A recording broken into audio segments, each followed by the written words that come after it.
Aabot sa mahigit 8 milyong pisong halaga ng shabu ang nakumpiska ng pulisya mula sa isang high-value individual sa ikinasang buy-bust operation sa Toledo City, Cebu.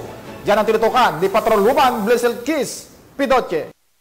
Sabat ng Toledo City PNP ang 8.2 million halaga ng hinihinalang shabu sa high-value individual na suspect sa isinagawang buy-bust operation sa sitio Kamungayan, Barangay Bato, Toledo City nito lamang makaraan. Kinilala ni Police Lieutenant Colonel Manolo F. Sabaltierra, Chief of Police ng Toledo City Police Station, Cebu Police Provincial Office ang suspect na si Jaymar, 26 anyos at residente ng Mercado Street, Barangay Poblacion, Toledo City, Cebu. Batay sa ulat ng kapulisan, bandang alas 11:51 ng umaga na ikinasa ang naturang buy-bust operation, nagresulta sa pagka-aresto ng suspect at pagkasabat ng 13 pakete ng hinihinalang shabu na may timbang na 1,213 gramo at standard drug price na 8,248,400 pesos, buy-bust money at drug paraphernalia. Kasalukuyang nasa kustodiya ng Toledo CPS ang suspect at mahaharap sa kasong paglabag sa RA 9165 of Comprehensive Dangerous Drugs Act of 2002.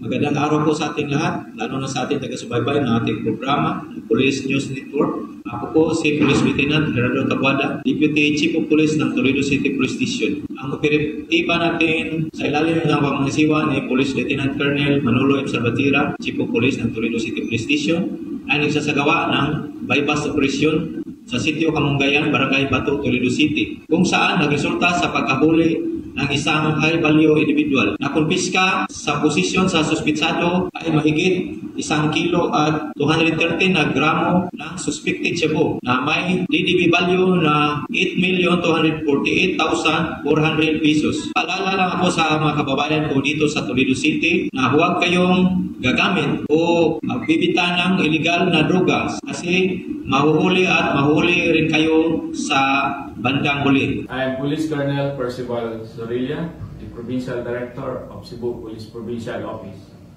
I commend the Drug Enforcement Unit of Toledo City Police Stations for their exceptional dedication and swift action in apprehending a high-value individual and seizure of 8,248,400 pesos worth of illegal drugs.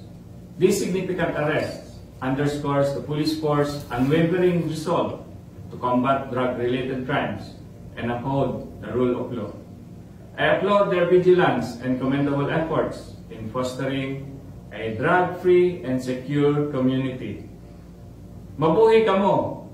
Sa bagong Pilipinas, ang gusto ng pulis, ligtas ka. Ang Toledo City PNP ay patuloy sa pagpapaigting ng kanilang kampanya kontra ilegal na droga. Ito ay alinsunod sa isa sa pangunahing prioridad ng pamahalaan na labanan ang mga sindikato ng droga sa pamamagitan ng pagpigil sa kanilang mga ilegal na aktibidad at pagbuwag sa kanilang mga operasyon. Mula dito sa Central Visayas, ako ang Police News Network Correspondent, Patrolwoman Blessel Kiss Pidoche, alagad ng batas, tagataguyod ng Balitang Pulis.